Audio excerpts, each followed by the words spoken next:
I feel like it's extremely important to phrase this at the beginning of the video. These are all my opinions. I'm not a game dev, never have been and probably never will be. However, I'm still a human and have opinions about the games I play, so here's some of the biggest things I dislike about Arcane Odyssey and fixes I think would benefit the game. First and foremost, the map. If you're a friend of mine or ever been in call with me while I'm talking about this game, you'll know I don't like this map. It's not so much the style of the map or anything relating to that, it's about the position of the islands. Honestly, the Arcane Odyssey map feels like a game of Jenga. It's solid and strong at the start of the game, but as you continue further and further, the map gets longer and the game has more holes in it. In this case, the holes being the massive gaps in between islands that you need to sail in between. In fact, I got so annoyed at sailing through all these islands that at one point in time, I made my own Arcane Odyssey map. This is a lot to take in at first, but let me just explain. Firstly, I made the map smaller and more compact. There's still large sailing portions, but overall everything is more dense and close together. Now, there is a method to this madness. While Arcane Odyssey's map is designed more linearly with weak bandits at the highest points and the final boss in the very south, I designed my map with geography in mind. Starting in the south, you have more mountainous and hot locations. Ravenna, Mount Orpheus, and Sandfall are all here due to being somewhat mountainous, as well as being somewhat warm. As you continue into the north, locations get cooler, you get White Summit and Frostmill. I also lined up islands based upon colonizations. Islands that are more organized and have government are in the west, Ravenna, Shell Island, and Frostmill being notable examples, all having cities as opposed to the far east being more secluded, the Forest of Nuno being a great example of the seclusion of this side. The map also just makes more sense like this. Ravenna is placed closely to Sandfall and Fort Talos, all of which being Ravenna owned and in warm climates, placing Monera Gardens next to it due to the soldiers of Ravenna's avid sparring sessions, placing Accursi's Keep in the far north due to it being an abandoned Ravenna fort, and lining it up with the rock formations of Jaws and the Whispering Caverns. It's also just straight up easier to expand from this point.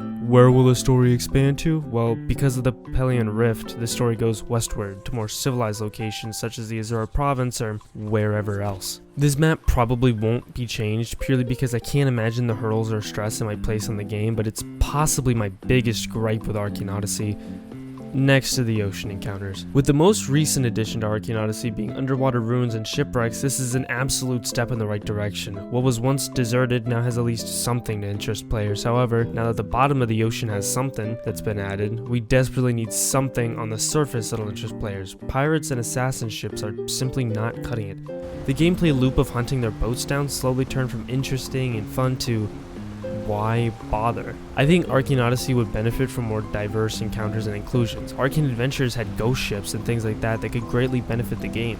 Here's just a list of random garbage I thought of off the cuff that could make the ocean more interesting. Shrines of Poseidon, little monuments that could tie Poseidon a little bit more into the game instead of just a singular statue of one of the most obscure locations. Pirate ship remains. Using these remains, you can hunt down sea monsters or other creatures that tore down the ship and killed its crew. Pirate mini-bosses, sailing in specialized boats that are bigger than ketches. They don't need to have special drops, but can maybe drop some of the rarer loot in the game by killing them. Random falling stars that land in the ocean, filled to the brim with special gemstones or loot, but are heavily contested by a massive amount of NPC boats or other players trying to get to the star, as well as books or something scattered in the ocean. Collectibles that give players more of an in-depth look at the lore other than that one sky island with all those bookshelves. These are all just things off the top of my mind that would add a new layer of depth to the ocean. To continue my issues with the ocean though, I feel like I should give some background.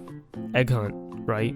Cool stuff. I actually enjoyed it. Getting on with a friend and running around getting eggs. It was simple, but it was pretty fun. You know what egg wasn't fucking fun? The shark egg. For some people that I talked to, they got it almost immediately. It was one of the first eggs that they got when the event first started. For me, I had the absolute displeasure of sailing across the ocean trying to find sharks that would drop this thing. It made me realize how janky and bad the underwater combat is. I even hunted down and killed white eyes and still didn't get the egg. I killed the big shark and didn't get anything. This makes this much easier. Oh my fucking god, what? Ow. I just started recording. Okay. It fucking ate me. Okay, at least we can head back there. What the fuck was that shit? I see his tail fin sticking out of the ocean. Take a hard turn for east. A little bit more left. Yeah, right this way. God. His ass is just up in the fucking water. As long as you're near him, I don't care. Oh my god. This game is so fucking shit. side of I'm this so place. glad VTEX took 12 years to put out a shitty fucking update that added underwater structures and 12 billion sharks. He literally just only added sharks. It's so hype. I love sharks. Dude, I love the this isn't the fucking underwater, this is the shark update. I'm so glad he I added love their sharks shark to the update. game. It's more like deep Shark ocean. update. Dude, I wish the sharks had fucking legs so I could fight them on land instead of the horrible janky fucking mess that is fighting No, underwater. actually, I think I'll pass on fighting white eyes on land. Is he not gonna? He is. He's not moving for me. I didn't die. I didn't die to white eyes. Ah! I don't like this game I think anymore. you're schizophrenic, bro. He's not even moving for me. Ghost shark. We're fighting two different white eyes. I just got the fucking white eyes health bar in Ravenna. Dude, he fucking Is he- grew legs.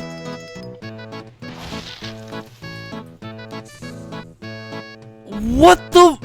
Dude. What the dude? I think it's kind of funny. I think if I watched Mike Tyson beat a small toddler up, that'd be more of an interesting fight than this shit. Are you kidding, dude? I'd pay to see that. Dude, that's paper. That's an easy pay-per-view right there. Watching this horribly coated shark rip my insides out because I walk up to it and I clip into its mouth. Walk up to it, but you're underwater. You gotta swim. Oh, dude, thank you, Drew. Now die. Anyways, when I swim up to it and I die. What if we do all this and we don't get the egg? It does say large shark. If we don't get it from the large shark, then that's bullshit. I wholeheartedly agree. He did like 3,000 damage to me.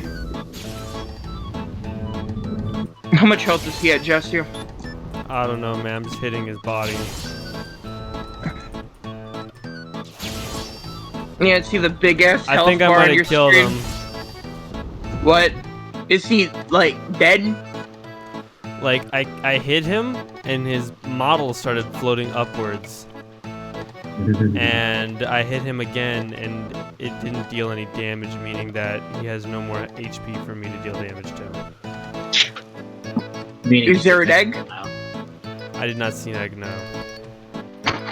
The water combat is sloppy and feels like trash. Sharks that I would hit would disappear and teleport somewhere else. They didn't have collision, so they would just randomly clip through my body and deal damage to me.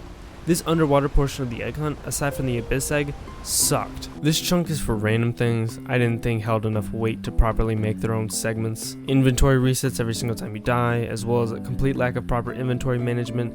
I'm the type of player that would spend nearly 12 years properly organizing items, and the fact that every time I die a bunch of trash gets moved down into my inventory slowly irritates me. It's not a big gripe, but still it's just something that kind of gets on my nerves. I also want there to be a more incentive to hunt sea monsters. I know there probably will be greater reasons to go after something like white eyes when the alchemy update comes out. As of right now though, the majority of sea monsters just feel like a small orange cone blocking your path that you could just simply go around.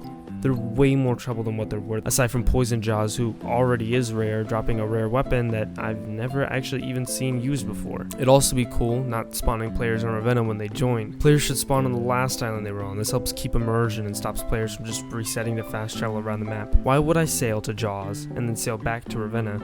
I could just reset and save myself the time. There's literally no point in making that trip back. And this one is for a lot of the older people who played World of Magic. Please finally add auctions. This is something that's been in the game since World of Magic but hasn't been fully implemented. I just want a proper auction house already. The amount of depth something so basic like this could add to the game would be insane. And this is just a small thing, but I think it'd be really cool if weapons and armors had a visual feature to show what enchant they have. Whether that's a different pulsating animation or visual feature like a trim or something like that. And so that just kind of marks off a lot of the issues that I have with Arcane Odyssey. It's still in early access, and I know for a fact that's what a lot of people are going to say when they watch this video, but I just want to say, as a closing note, that I do enjoy this game. I really do. In fact, I've been waiting for multiple years talking about this game. In fact, if I have it, I'll throw up a screenshot of me talking about it years ago. So I do enjoy this game. I'm glad that it's out, and I'm glad that VTEX is avidly working on it. But these are just small little things that just get on my nerves.